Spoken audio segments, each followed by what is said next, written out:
Welcome back to blackgirlcouch Reviews. I'm your host, Christina. We're here to discuss the second episode in the second season of Vikings Valhalla. Towers of Faith was written by Declan Krogan, directed once again by Ciaran Donnelly. I gave this episode an 8.5 out of 10. I really enjoyed what was going down in Norway to a certain extent. However, the other storylines in Kattegat, as well as what was going on in the new Uppsala, all of those have interesting tidbits about them, but for the most part, I wasn't really drawn into those story arcs, but not enough to actually make it a criticism of the show. Before we do jump into the review, wherever you listen to this podcast, Podbean, Stitcher, iTunes, Spotify, even YouTube, go down to the rating section, drop some stars, leave a comment or a review. My social media will be there as well. Like, share. And if you want to send feedback on another episode of Vikings Valhalla or any other show that I am doing, blackgirlcouch@gmail.com. Let's start in Kattegat, because it is where we began the episode. Olaf is hunting down pagans. He's trying to figure out where the new Uppsala is going to be. I keep forgetting where they call it, Jomsburg. Yep. So he's looking for where he believes his brother, his half-brother is being sanctioned. And he also intends to destroy the last of the Joms Vikings because they're part of the old religion, and he believes that they can be a possible threat to what he's got going in Kattegat. And now that he has a new path that's been redefined for him, he's intending on protecting that. One of the men that he captures does not give up anything about where the location is, only that they will have their revenge against the Christians. And that's fair, considering all that Olaf and his Christian soldiers have been doing. And thus, he is ready to martyr himself with his wife and child hidden in the forest ravine there. He does have Knut's son. I always forget his name. Why do I always forget his name? Sven, right? He has him kill the guy, and despite being a little hesitant to do so, I thought he was going to chicken out, but he doesn't. And this is his way, Olaf, of showing him you have to put fear into your people. They go back to Kattegat, where they're met by... I thought we were going to give her a name. Did I give her a name? I know it's Egil Wolfie or something like that.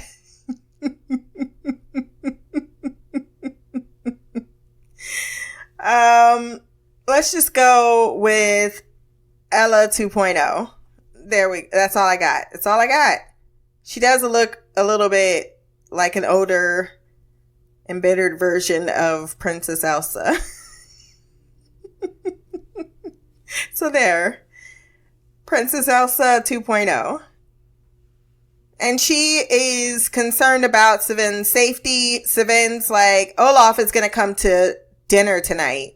That's fucking teamwork! Olaf has been making a lot of insinuations to Elsa 2.0 about how he intends to protect her, how he intends to protect her son, and how the nights can get a little lonely and maybe some company would be a good thing. When they meet later on for dinner, their son or her son is not there. So they talk alone, and I'm like, I am disgusted. You just went from, no, I will never trust you again, to pretty much smearing Yo Coochie all over where he is. But on the other hand, She just admitted that she is alone and does not trust anyone here. So it's almost like, you know, this devil, at least you can utilize him because it's in and aligned with with what you need to do. But how much is she actually trusting him? Or is she trying to just be informed and taking him up on his offer, his very obvious offer, to jump in her underwears? You should wash your hands, you dirty pig. And when I watched her at dinner, it was clear that she was trying to get information of what the threats are that her son are going to be facing, and also concern about the Jarls who may decide that what he's doing isn't necessarily for the benefit of Norway at the current moment. Well, I guess he doesn't really have to worry about Norway, but Kattegat, you know what I mean. Kattegat's one of the biggest ports of Sweden. Is it Sweden? Pretty sure it's Sweden at this time. We don't get much more from this arc other than Olaf is trying to cement his power base. Elsa 2.0 is either working things for her own benefit and doesn't really, because she seemed a little surprised. It wasn't like when she's like, oh, why you have blood on you? Oh, I killed a Yams Viking. Well, why? Did he attack you? So this hard religious line is something that is primarily Olaf, and not even something Elsa 2.0 is necessarily on board with. And even when he said his crazy ass father, we'll get to that, get that storyline. Forkbeard left. It wasn't that, oh, I'm all of a sudden anti-pagan. It's, if this is what gets the job done, so be it. Let's move over to London. Godwin is torturing the assassin with Queen Emma outside the room. Respect for Queen Emma. She ain't squeamish. She ain't that. And he threatens to sizzle his eyeball out, and that's enough for him to give up some information, which is that they called him the bear and that the person was from the south, not from the north. What makes me suspicious about this interaction was, one, afterwards, just as they're, because they get a little sizzle in anyway of his eye. Even though if you already sizzled out his eye and there's more information to give, wouldn't you think he would have given it already? I'm very torn about the torture method. And thus, when Queen Emma discusses it with Godwin afterwards, he's all in the opinion that, oh, well, his family's from Northumbria. This is about some dispute because Canute took his lands and gave them to someone else. But Queen Emma is like, no, that's not what he said. He said he was from the south. We need more information on that. And the person was called the bear. I was listening. Did he know she was there? I'm not sure. But I think it's a little coincidental when she says, I want that information. And he's like, okay, I'll get that. How will you? Well, he's got another eye. And then the same night, he's later killed so that Godwin can't get any more information about who's behind the conspiracy to kill Emma. Question. Am I the only person that's starting to think this conspiracy was conspired by Godwin himself? I got my eyes on you. I find it very convenient that Godwin is good enough to know that there is assassin attempts out there, but not good enough to guard the person that can give up that pertinent information. That seems too coincidental. Someone had to let that person in, and he allowed his guards to be slaughtered to kill this man. He's like, oh, protect the queen. But is that how he's trying to further ingratiate himself with Canute?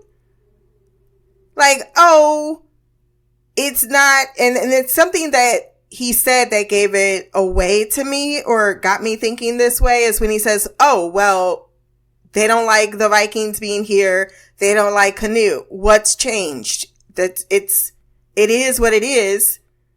And while other people may not be happy with it, they've learned to accept it. So why now try to kill Queen Emma? That's the weird part right there. Why Emma? Why not Canute?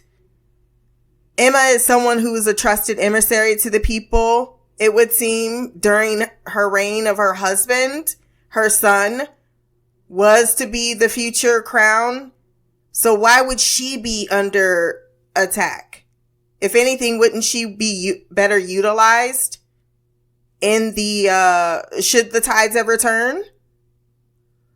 I just think that this is a huge plan from Godwin, which he said first episode that he plans to find his way, his children, his firstborn, at least to that throne. And however he needs to, I don't think he's going to go as far as hurting Emma, but to make it seem as if there's a credible threat when there's no such thing as a threat. And him being the savior, so to speak, that caught it just in time. I think that may have been his goal. And I think that her look at the end was her starting to wonder herself. Bruh, you looking real sussy over there. Maybe she's just being paranoid, but I think she has a better understanding of exactly who Godwin is and what he is willing to do to accomplish it. She knows that he's playing a game. And I think that she's going to try to challenge him from winning it. Because this is a man's world. And since Canute has been in England, he's left that power to Emma. All he's got to do is make Emma feel like a fragile, vulnerable woman that needs to be protected versus someone who's competent and can handle all threats coming her way and speak for him. Just food for thought, food for thought. From there, let's travel to Jomsburg, where we meet Lord Harald and Lady Gudrid. I kept staring at Lord Harald and I kept saying, he looks so familiar. Who is that? Is that Bradley James?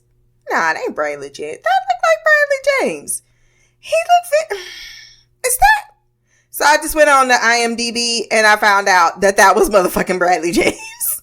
Hell yeah, now we got business. Yes, he is Prince Arthur from Merlin fame. He also was in Damien. He looks good as hell. So I wasn't too keen on the fact that they had to down gorgeous him. Because he can get it all day long. But they introduce him and his wife. And unfortunately, or maybe I'm just very suspicious, I don't trust him either. They are the Lord and Lady of Jomsburg. They want to make this the new Uppsala. Freydis has been given this reputation. She's been given these omens. And she's full of guilt, which makes her at least very vulnerable to be taken advantage of. And I'm wondering if she's being taken advantage of without her fully understanding. And I'll tell you what scene got me thinking that. Because at first things are fine. I thought it was nice that Lord Haker, he had raised Yorinder, I believe is his name, since he was a child when he lost his father. So he loves him like a son. They're all out fighting and they're happy that Freydis is able to show them a few things. I wasn't too impressed with the fighting scene versus the one that we got in Novgorod. And I know we've seen better from the actress, so I think it's just a matter of choreography. or non-choreography. I don't know. There's definitely a few spots where I was going, I can see it, and I don't like it. I don't like when I can see it. I can see where everyone's supposed to be in their places. But it was nice to see Bradley James, because he did a lot of that stunt work when he was working on Merlin himself. So he has a lot of training in that, and to have a role where he can utilize that was nice to see. And then when you saw that initial fight scene, I thought that was stronger than the one with Freydis in it, because it felt more organic. Like, those are actual fighters. And no disrespect for the actress. It's got to be hard, and it feels like they're filming their own scene, so I give a lot of credit for that. It just wasn't as smooth. While she's fighting, though, Lady Gudrid realizes that she's pregnant because she protects her stomach. She even apologizes for bloodying one of the guys, but he's like, it's no problem. I learned something from you. I ain't mad at you. Got nothing but love for you. Do you think, boy? Later, Lord Haker takes her to their temple, admires her sword, and wonders if her purpose is not just of a warrior, if she will be the new, I want to say Goya, but I know it's the priestess, the high priestess, the one in which they gave her the sword to take up the legacy, because the people will respond to that symbolism. And at first I thought all of this sounded pretty kosher, especially when Freydis admits that she did run away from the people of Kattegat. She kept saying that as if she didn't walk away because the man she loved was mortally wounded. It's almost as if she's trying to reset the idea that she somehow slinked away like a coward. That wasn't it. She killed Lord Carey, as people brought up in this episode. So clearly she was there and down, and to stick around and try to do anything in the face of Forkbeard would have been suicidal, which is something that he does rebuttal to her, saying that, you wouldn't have had that decision now if you had stayed then. So I thought, hey, this guy's all right. Then the next morning, a boatload of new refugees show up where their weapons are taken. She wonders, well, why would you take their weapons? They're just like us. And his response was absolutely valid. They're strangers, and we don't ask too many questions here. So I think it's reasonable to at least have a 24 to 48 hour weapon hold. But what threw me off is when he said they are taken into the forest to work so they can make the metal for us to fight. I said, hold up, wait a minute, something ain't right. So that sounds like forced labor to me, because I don't see a lot of people having a choice. They're being shuffled away. They're confused. They think they get a little welcome, bundle, but they're sent out to the mines. And there's clearly a class divide here. Now, I can understand if they got off and they were told, hey, you're going to have to, because they were like, everyone's got to contribute. Yeah, but does everyone need to go to the mines and mine silver for the warriors who gets chosen to be a warrior? I need to know more of the rules, because I'm a little suspect. And I didn't like the fact that she was recognized as she's handing out blankets and shit with Lady Gudrid. And he shuffled her away so very quickly, as if it was a setup. Her saying, oh, you abandoned us. We looked for a leader. Like, that was so direct after she admitted her failure. It was almost like a tip off. And then as him immediately grabbing the woman, being like, let's get you settled. Wait a minute. I thought you was going to the forest. Why do you need to grab this woman at all? And immediately afterwards, she hesitated, but then she went in there and put on that fucking uniform and became the priestess and went out and welcomed everyone as the new Uppsala, giving legitimacy to where they're at, which, sure, not saying Lord Haker shouldn't be self-promoting if that's what he intends. Like, hey, I want to rebuild something here. We're never going to get Kattegat back, but hopefully we can rebuild something here. But I don't think that that's necessarily, because what's to stop those same people from coming to find the new Uppsala and doing what they did to the old Uppsala? Things can't become a secret forever. No, if you really want to take down the masters, you have to do it in their halls. You have to take Hattigat back, or make it, or the person that's sitting in the seat of Hattigat has to be someone open to the idea of commingling, a cohabitation.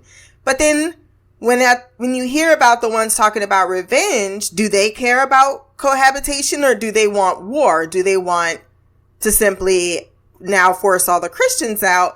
And that's only just going to continue the cycle of bloodshed and religious persecution.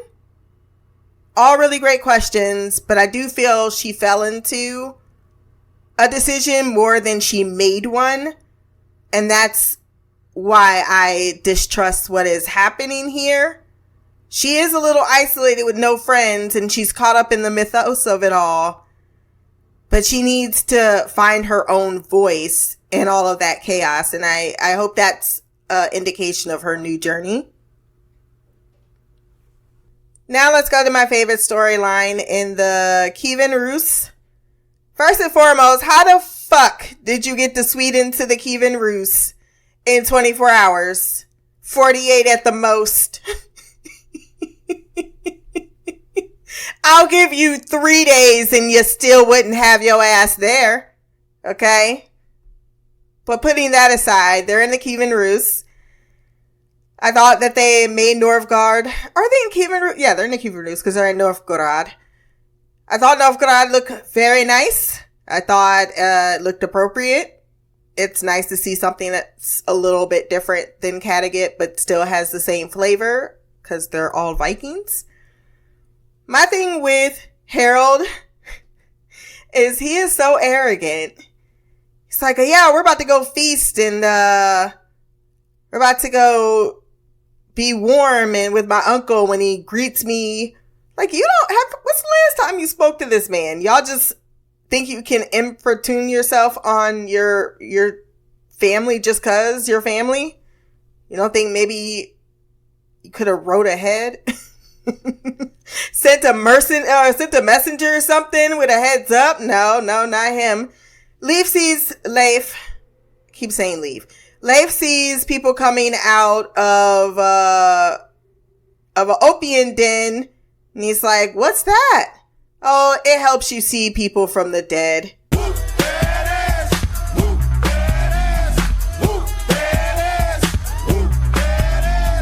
When finally they arrive in the palace of the Grand Prince Yaroslav the Wise, he is watching a fighting match.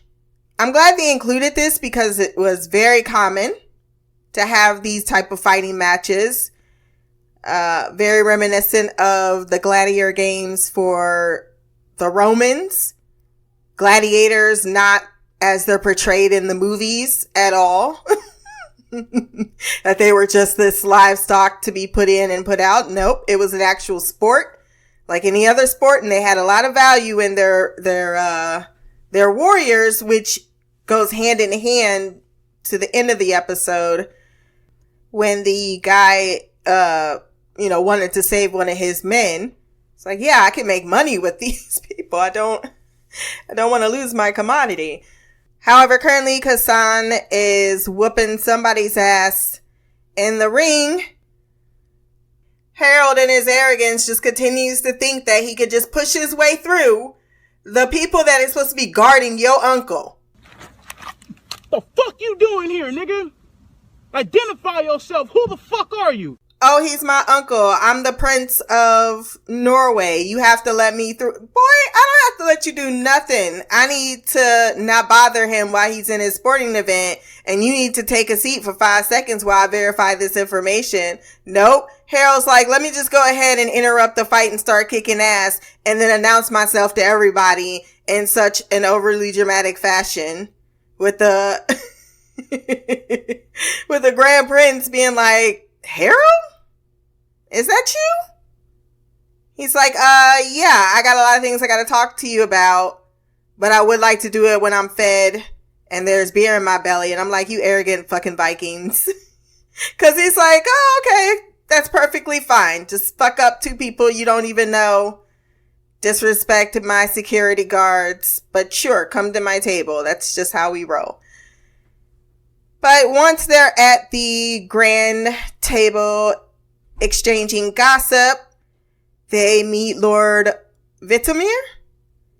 He tells them of how they cannot get any of their products. They have warehouses full of merchandise, but due to the Pechenegs, which is a group of other warriors, they are blocking the trade routes to Constantinople, which is where the eastern side of the Roman Empire was at this time and continued to thrive.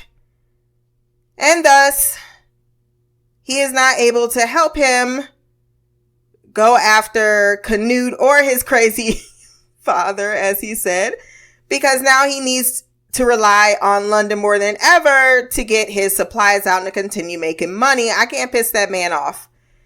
And he does give him some good life advice. Like, you know what? You want a throne that never really was yours in the first place. And while sure, Canute may have promised you that, at this time, you may need to actually redefine your life and find another purpose. Redefine who you are as a person. Do you need to be the king of Norway, or can you live a life doing any fucking thing else? Apparently not.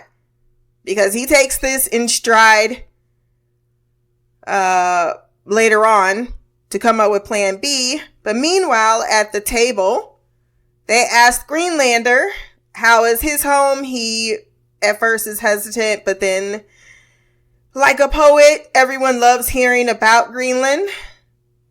I thought that was apropos too, because people don't know every place of the world. So when you meet someone from anywhere, you want to know what it's like. That's how they shared information. It was in this manner over a meal to exchange tales. So even though it took him a second, he was able to recall, the things that he missed about that place. He's like, I hated it when I was there, but I miss it now. Later on, he meets Miriam, who was also at the table, who admires him admiring the comet. And despite his very religious aspect about what that thing is up in the sky, she's like, I'm a woman of science. That's rocks and elements and minerals. Yes, queen. Yes, queen. Yes, queen. It did sound like she was kind of a astronomer or something to that effect. But she walked away because she had a cough because she said it was cold, but that didn't sound like a cold. That sounded like you got that pneumonia. Or a whooping cough. There's too many diseases right now that could possibly be wrong with you. But pneumonia was pretty damn common. You can have pneumonia forever and still die from it. The past, yes, was the worst. Harald decides next, well, since I can't get an army from him, I'm going to pay for an army myself. I just need to make money to pay for all of this fur to trade in Constantinople so I can buy one. And so he tries to get Leif to fight with him. And I was with Leif. Like, this is your dream. I'm about to get my ass whooped for something you want. I came here because you said your uncle was going to help. The answer was no. We need to move the fuck on. But alas, Harald decides, fine, if you won't do 2 on 2, let's do 2 on 1. And if I beat both of them, you have to give me 1,000, whatever the amount of money is. And of course, he agrees. Everyone in the room is betting because they was not trying to bet against Kassan. Nigga. I'm 200% nigga. I actually thought this fight scene was really good. It was brutal. The actor did a good job. Maybe not been an actor in its entirety, but it certainly looked like it. Definitely was nice to look at. I like that Kassan has those like bull horns on his head. He's got his hair shaped like that. It's pretty awesome. But yeah, I thought this was entertaining, engaging, more so than the other fights that we got thus far. It felt very much as if it was a scene out of, Fight Club. And Leif, he wants to help him out. Like, hey, the big man's slow. Watch for his left. But at the same time, he's still not ready to step into the ring until the gambler, the head guy, changes the stakes and makes it unfair, and thus he gets himself involved. But he doesn't like to fight because every time he fights now, he goes into berserker mode. And he had that one dude, and no one said this wasn't a fight to the death, but no one said it wasn't not a fight to the death, so he snapped his neck. Woo! You know he did. I did like that moment where Kassan was like, don't worry, I won't kill your brother. So he was definitely not in it to murder anyone. He's a fighter. I hope he comes back. I'm just gonna put that out there because he escaped and he has a sweet ass looking haircut. I wanted him to come back. I want him to come back. All right. I like to see a little bit more. I like the inclusion, I should say, of more color in the season, because it is far more realistic than the portrayals of Vikings thus far. They were people who went across the globe. And I hate to bust it to you guys, but if you keep going south of the equator and east, it's not a lot of vanilla, okay? All right? A lot of hot sun south of that equator, which makes for a much darker brown and deep brown skin, brown and black skin. Not to mention Constantinople. So, oh my gosh, it was so connected to everywhere. But I'm sure the show is, despite its fast and loose with history, exactly, which on one hand, some of this I'm going, well, they're based on sagas, and sagas are what? Stories that probably have truth in them, but there's no one that says this is 100%, like there's no evidence that 100% backs the stories as being 100% accurate. So I think that they're allowed, more than it being written. It's more than written in, I should say, to play fast and loose with, but they are adding elements that were missing from the original Viking show, mainly because that was the beginning. This is what happened afterwards. They continued all the fuck everywhere, right? Start as Vikings and then redefine themselves as other people. But unfortunately, despite their victory, the winnings are not his, because the head guy, he ran off with them, and Kassan. Vintimir was watching the entire fight and seeing that Harald and Leif can handle themselves, offers to pay 2,000 pounds and whatever money he stated to escort something that is precious cargo to get past the Pechenegs and get it to Constantinople, which he agrees to. I thought Vintimir would provide the boat too, which is why I was confused later on when he's like, yeah, I got the winnings, because how did he? Oh, he got the 2,000 from him up front. He's like, yeah, later on when Leif comes to find him, he's like, I bought all these furs. I just need a boat. And he's like, what the fuck? I killed a man for a fur. He's like, yeah, that was the goal. I'm really proud of you. To be fair to Harald, he ain't been rolling with his homie in a minute. So he don't know that he's been hallucinating Liv. It doesn't seem as if his girl, or they had a moment of even to be like, look, watch out for my brother. He's fucking going through shit. None of that at all. So he probably doesn't. And even if he did, do Vikings know how to handle PTSD? I feel like he would, though, because he was so kind to him the first season, walking him through the political angle of everything.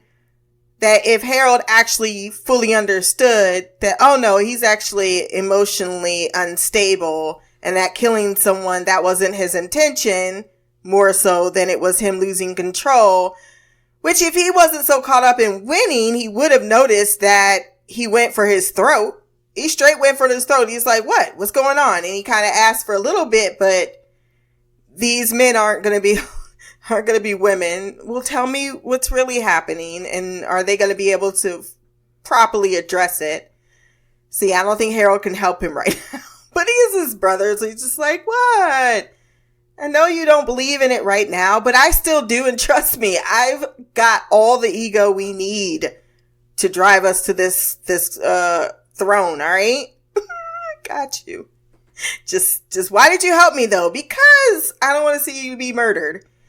He then hallucinates Liv again, goes to the opium house. Well, he did previously, and then no one was there. Then an older Asian man came out of nowhere with a pipe. You want to get high? Leif said, I heard you see dead people when you take this. Yeah. Everybody here, they're just talking to their family members. That's all they're doing. Yeah, that's not all opium does, bruh. A popular belief is that opium is somehow stronger than heroin. And while opium, yes, is a morphine and certainly highly addictive, as the continent of Japan, or was it China? It could have been both. Point of it is, it's a hell of a drug. And while he was on that hell of a drug, he almost committed suicide chasing Liv's ghost outside to a roof and almost jumping off until she tells him it's not his time. And so he collapses. But I'm pretty sure after that moment, that's where he initially started, was seeing Liv. By the end of it, he gonna have seen more than just Liv. I am so high, I can hear heaven. And that's pretty much the conclusion of our episode. I think a lot of things did move forward as far as entertaining what the mystery is going to entail this season in every place. It's the Jomsborg or Joms Vikings versus the Christians in Kattegat, Godwin versus Emma for control of London, while Canute is busy out there doing his thing with his crazy daddy. I will never not laugh at that. They also think that he set him up to be defeated anyway. That's something Elsa said, Elsa 2.0. She's like, I think that was the whole plan, is to stick me here, and then the Jarls come, and then they just rip me apart. And he's like, I'll never let that happen. I'll protect you. Who gonna protect you? Because you seem to think that you don't need that protection your damn self. Your brother somewhere, you don't even know where your brother is right now. That's how behind you are. And then lastly, whatever this trip is to Constantinople, which is going to be amazing because that means we might see Constantinople. We do have feedback, so let's hop into the mailbag.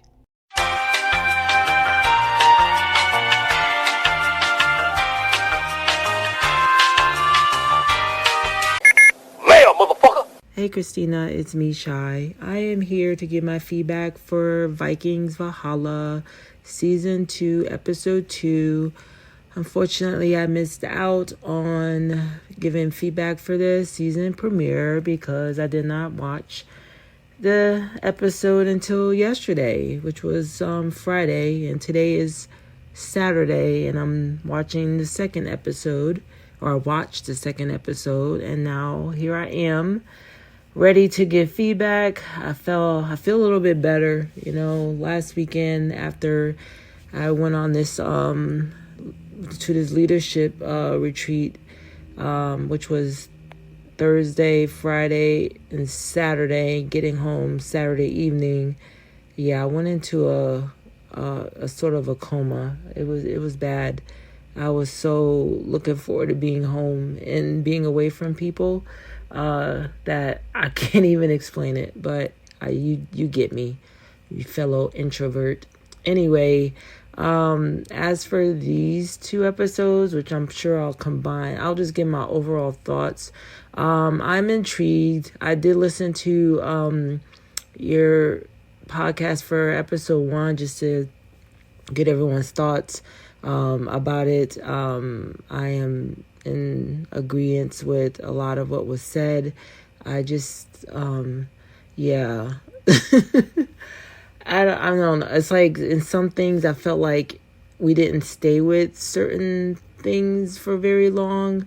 I mean, I get it's only 8 episodes, but I'm with Mimi, and I think you were in agreement too. The whole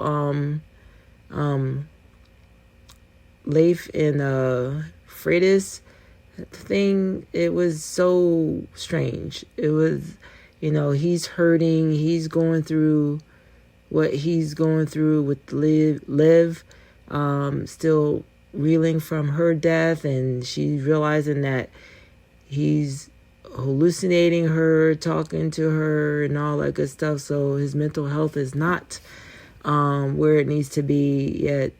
She's like, well, gotta go.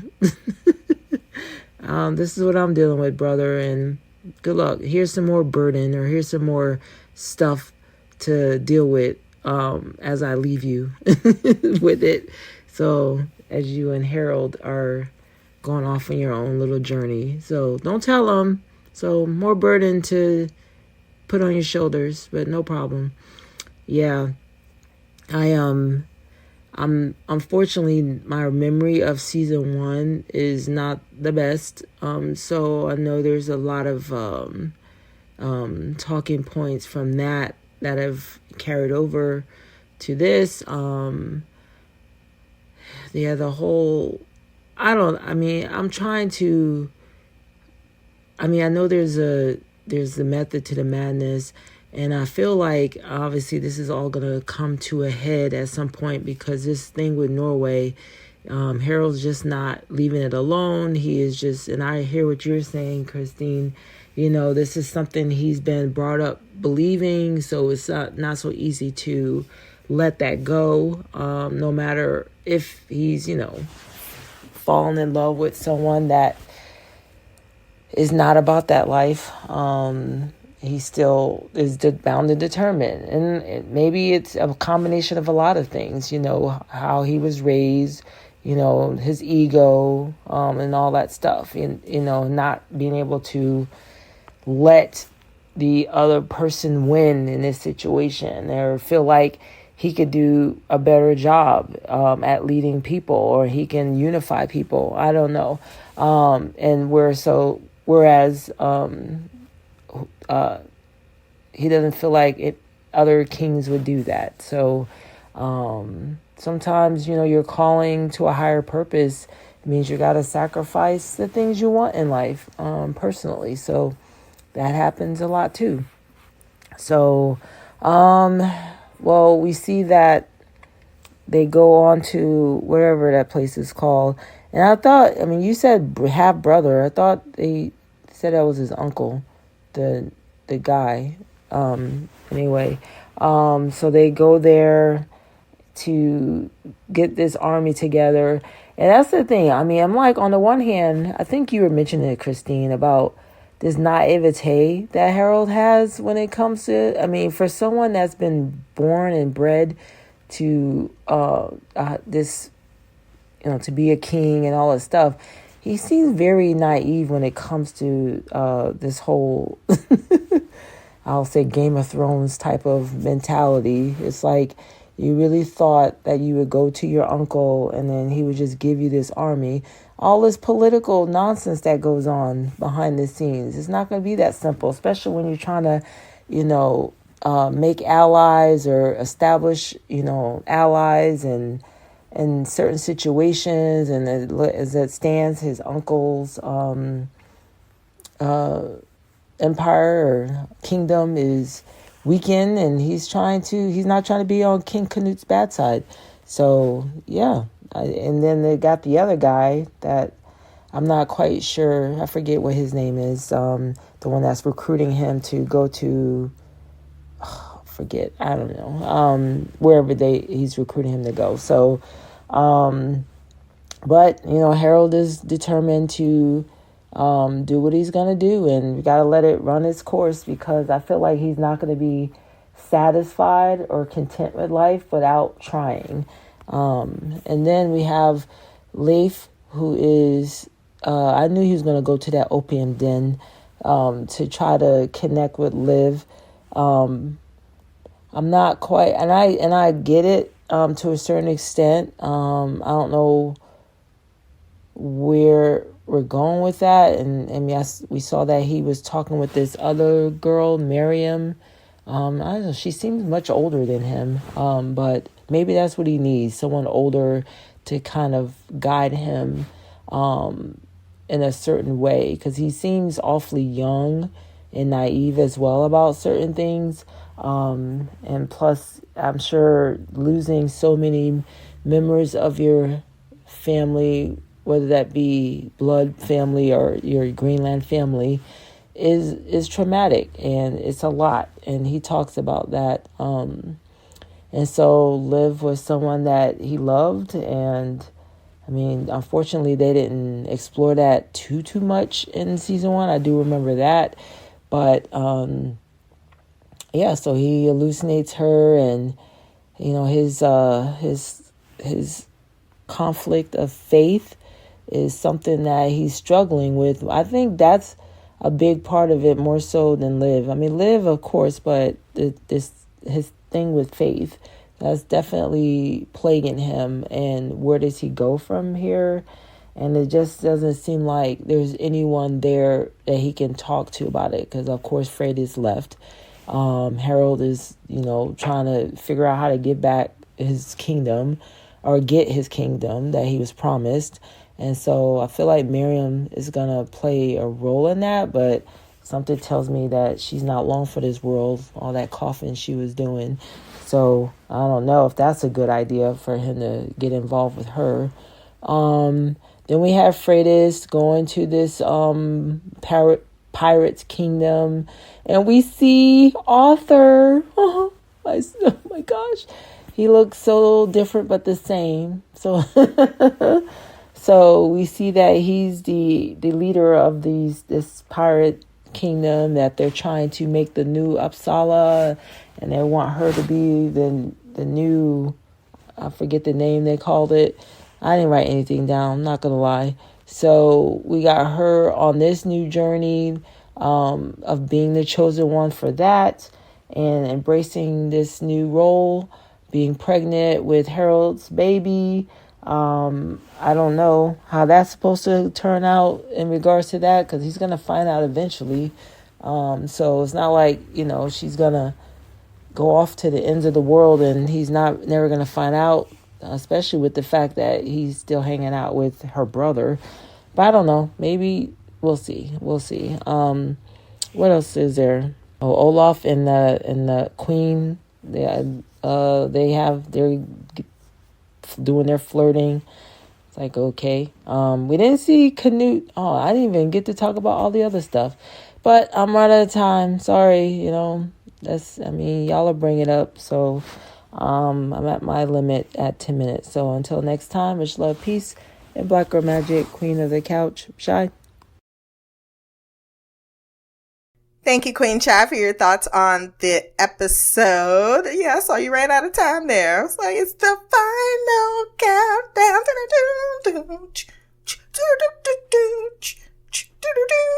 I don't know why, but that was in my head. That was, that came on as you were doing your wrap up. As far as your thoughts on the episode, I liked your point about him feeling that it may be his higher purpose. I don't think I gave any altruistic type motivations to him. But that certainly is. I mean, you have Freydis out there feeling like her purpose is to lead the people, and people are looking for her to do that. Maybe that's something, Harald has felt his entire life, and to walk away from that is something he simply cannot do without trying everything that he can to make that dream a reality. I'm glad they are bringing I didn't sense any romantic vibes between Miriam and Leif. It seemed to me like she simply took a liking to the fact that he is, as you stated, this young person. He looks conflicted. He's clearly, I mean, it doesn't take a rocket. I mean, anyone with, like, that's a woman. Okay, let's just say, it doesn't take a rocket scientist. Because sometimes, you know, in a very combative or that type of environment, you may not get people as attuned to someone's emotional mindset, but he does feel vulnerable. He looks vulnerable. He looks very much as if there are things going on inside of his head. And she was someone that, upon hearing him and hearing the longing and the I can't think, reminiscent feeling he was going through, she wanted to reach out. And I like the idea that they're bringing science into it, because we've talked about Christianity, we've talked about paganism, but we never talk about that third option, which is the art of science, or the religion of science. You don't need to serve it. You simply believe it. You take apart those things that feel otherworldly and you base them in realism. And that's what she did with the comment. So I'm hoping to have more conversations like that, because many Islam and Muslim kingdoms were very scientifically advanced compared with modernized Britons. Not to say that they didn't know these texts exist. They just had an alternative theory, flat earthers, about what is concretely proven to be factual. And then after they got over it, they decided, well, maybe, you know, our way is not working since it's failing on a massive scale. And then there was, you know, the third of the population dying, 2/3. So, yeah, I am interested to see where those story arcs go. You'll have to jump into the chat and let us know how you felt about what's going on with Godwin, because that's noteworthy to discuss as well. But I look forward to hearing your feedback on next episode. We do have one last bit of female feedback from Mimi. So let's hear what she had to say about the second episode. What up, Stina? This is Mimi. This is my feedback for Vikings Valhalla Season 2, Episode 2. I just looked on the calendar before I was leaving for work, and I saw that you postponed this one. I thought it would have been up already. I watched this last week, and for some reason I just kept forgetting to send feedback. And then I was like, well, I already missed it, so I'll just catch up on the third one. And I didn't even get to watch the third one before I'm about to do this stretch for this stretch that I'm working. So I was like, well, hopefully I'll be able to get caught up. I don't know what it is. Like, I've been reading, sleeping, or doing housework, like a bunch of like errands, and I just, like Sunday, I probably could have done a lot of things, but I literally didn't do anything. I was just lounging around the house. Everything I wanted to do, I didn't do. It was a day off that literally went towards me sleeping, reading, sleeping again, watching TV, sleeping. I really didn't do anything but lounge around and sleep. Whatever. So that's where we are. I'm going to try and remember as much of this episode as I can. I definitely remember Harald and his quest for this Norway venture. Like, I really don't understand why he feels like he is going to get this damn kingdom. I know he was promised, and I mean, if things ended differently for him, I would understand him expecting to get what he was promised. But so much shit happened in between when Canute said, you know, he would give you Norway, and then Canute left. We ain't seen Canute in fucking months, okay? A whole fucking war broke out, fucking betrayal, his dad going to get, revenge and whatnot. Like, a lot of shit has happened, and I can't understand why Harald is so fucking determined to be the king of Norway. Even after, going to finally seeing his uncle, and his uncle telling him the same thing, he's still determined. He was like, well, fuck it. I will do it myself. I'm going to get some money, and I'm going to get some soldiers, and I'm going to go and get Norway. And I can't help but think that this shit is not going to go the way he wants it to go. It's just not looking good for him, and for whatever reason, he just is determined to try and get this kingdom. The fight was hilarious when he was like, we can go up against your best fighters. And Leif was like, what do you mean we? It just reminded me of one of those friends that's always ready to fight. And they were like, we can take y'all. Like, we, dude, this ain't got nothing to do with me. You the one want the money. What you mean, we? And then Harald was like, whatever. I can take two of your best fighters. And he was doing pretty good too, but I was torn because I know Harald is the character we're supposed to be rooting for, but I'm like Issa Rae. I'm rooting for anybody that's black. Like, I cannot not root for him. Like, come on now. This might be the only brown person we see this whole season. I gotta be on their side. There are a couple of POCs, though, that look like they might have some main roles. The guy from Istanbul, and then the girl I can't remember her name. And I don't even remember what her relationship was, but she was the astronomist, and she was talking about the stars and to Leif. I was getting, sexy vibes from them. I remember last season, at the end of season 1, I put out into the universe that I wanted Leif to be with someone that was a person of color, and I was like, I would like a brown woman, and I was like, she doesn't even have to be black. I'm fine with the Afro-Latina, somebody that's brown skinned. And I feel like the universe was playing me because they did give me a POC, but she white as hell. I'm going to take the win and just let it be. But I got the vibe that they were trying to say something about their relationship. I think it's, I don't know, the fact that he's still seeing Liv, and then, he went and took that damn, the opioids, and he was high so he could see the dead, and she was trying to get him to join him. She was trying to get Leif to join her in Valhalla by jumping off of a building. And I was like, can you get to Valhalla that way? I don't think that that's true. He definitely wasn't going for it. He really don't believe anymore. I don't know that we heard him say that until, this season.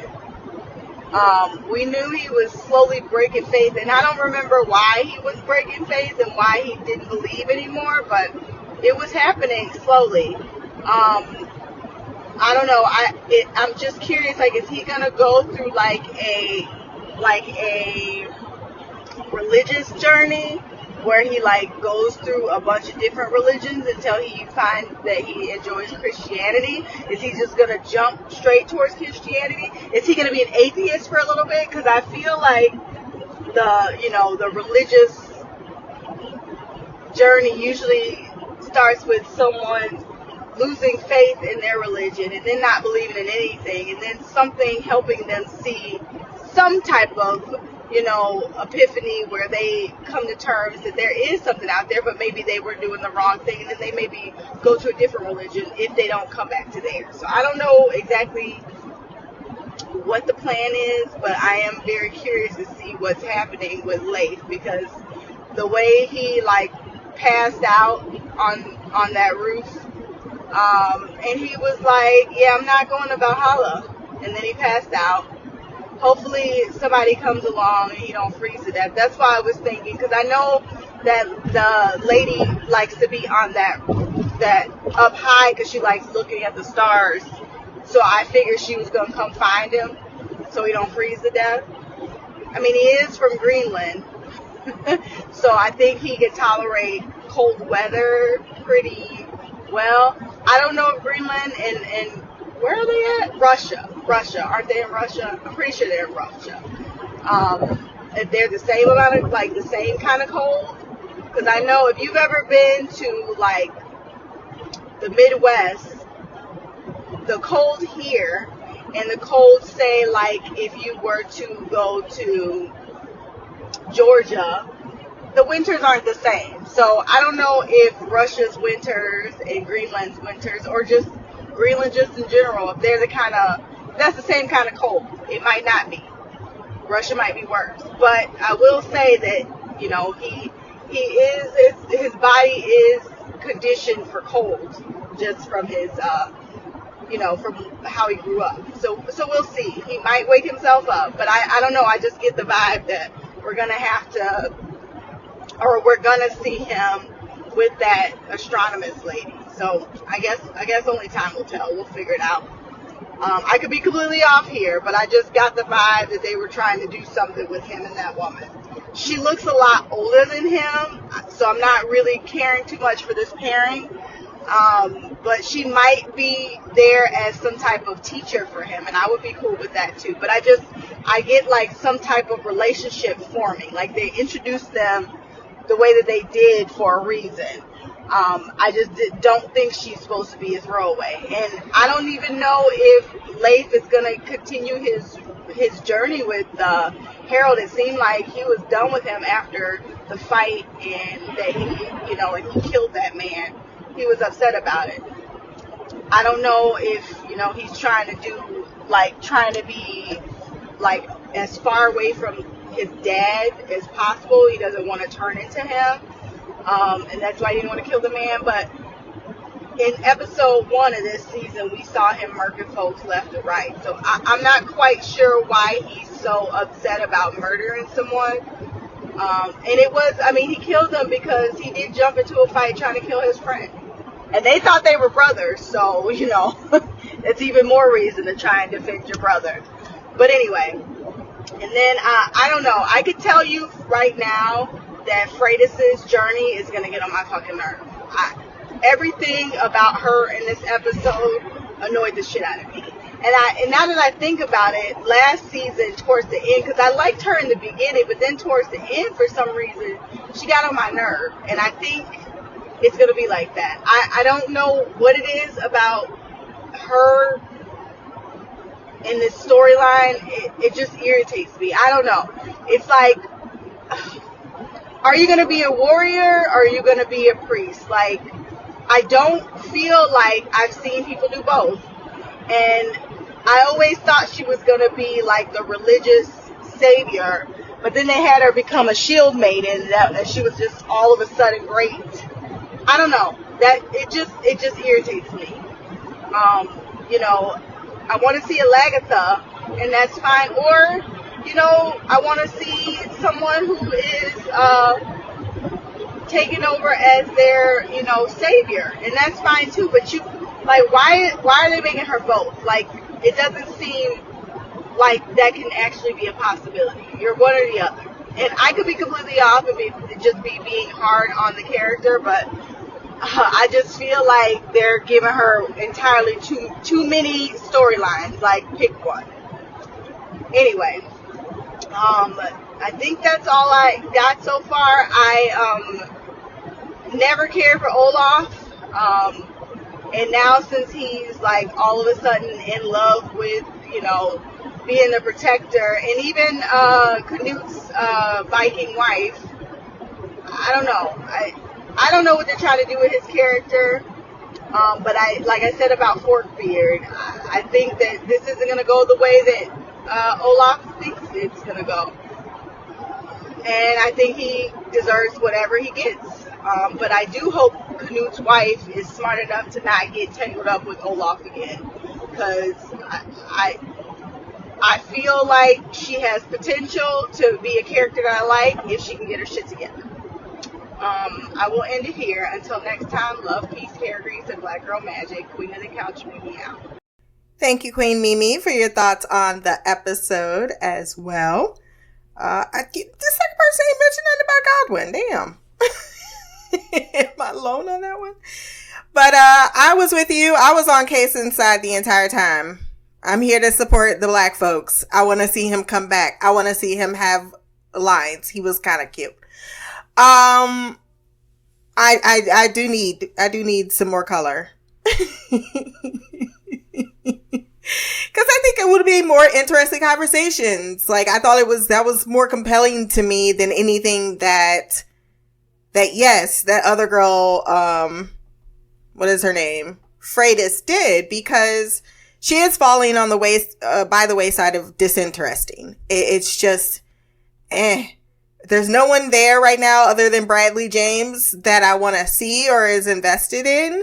And even him already side-eyeing. I think that Freydis is a warrior and isn't this priestess, and they need to let that go. But they need to also give her far more agency, and that's where she's falling on the disinteresting side, because you now have given a woman her own story arc, and then you allowed her to, like, she should be making her own plays, her own moves, not being told what to do. Lord Vittermore is the name of the guy that you were referencing, and then Miriam is the woman.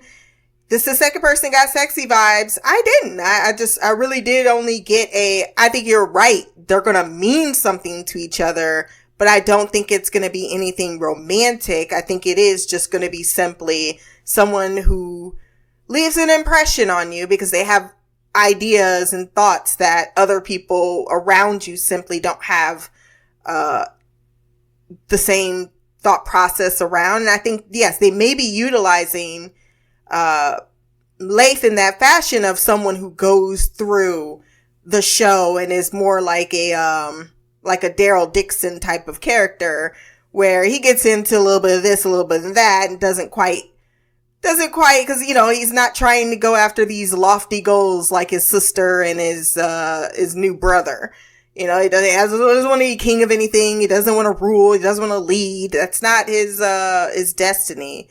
So through his lens, it's all about the internal emotional, the emotional damage of the life of a warrior, but also what else is there to be offered to the life of a Viking outside of raiding or being in the Game of Thrones.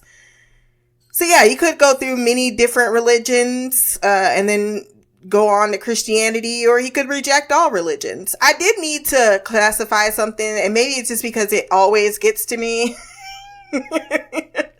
You're not wrong in itself, but I do think that a lot of people can get the atheist term mixed up. It's a technicality. I know, Jones, why are you so weird? Atheist is someone who doesn't believe in a God, while an agnostic is someone who doesn't believe it's possible to know for sure that a God exists. Both are not, if I have this correct, and I could be wrong, I could totally be wrong, but I was all impression that it's a non-believer is a skeptic against the idea of God doesn't mean you don't believe in anything. I think that's the part where I always become a stickler with, and me and my mom gets into it all the time, where it's just like atheism is not a belief. There, it says I Googled it. It's not a belief in a system, nor is it a religion in itself. So some people really get bogged down in, well, you're just an atheist. It's like, well, no, you could be an atheist and I would consider myself an atheist and an agnostic, coinciding. There we go. Because they are, they sound similar, but it doesn't necessarily translate automatically. And, just felt the need to clarify that for no other reason than my own personal pet peeve. But as far as that, I think, that'd be really nice to see him go through a lot of things and accept or reject, or take a little bit of this, take a little bit of that, and live his life. He's clearly not missing Greenwood enough to go back, Greenland. And you're right, they are cold as fuck places, both Greenland and Norvagard. I always say it wrong until I see it in front of me. Norvagard. No, I know everyone's dragging me right now that actually can say that. But I will say Siberia's fucking way colder than Greenland, if I had to guess. They both are really cold places, and they're herders that live there, and they live in tombs. I think with Leif, the last point is the difference between first episode and this one is he was in control. Like, I'm going to murder these folks and I'm in control of my actions. I feel like when he started fighting that big guy, at some point, I don't think it was very well translated, if I'm being honest. But at some point, there was enough there. Not when he was strangling him. I didn't feel like he was out of his mind. But when he got up and he almost strangled Harald, or he went for his thing, and he's like, we won. He's like, huh? And it took him a minute to come back. I think that's what he's alarmed by. The fact that he is starting to lose control even of his own actions and his own anger. He wants to, again, that berserker mode that his father deals with. Oh, God. Another father and son duo in the show, by the way, with the Herker and Giorgio. So I'm really hoping we get Leif's daddy. I just need it for no other reason than I want to see two berserkers going berserk. And they both planned the trip to go to North America. So there's no reason why he wouldn't be added to the story other than we don't want him to be added to the story. And that's fair too. I'm still going to put it on my bucket list. That's going to conclude our feedback section, which is going to conclude our podcast for this week. If you want to send feedback, once again, blackgirlcouch@gmail.com, or leave a comment below. Like, share, subscribe, friends. Until next time, peace, hair grease, and black girl magic. Real hard.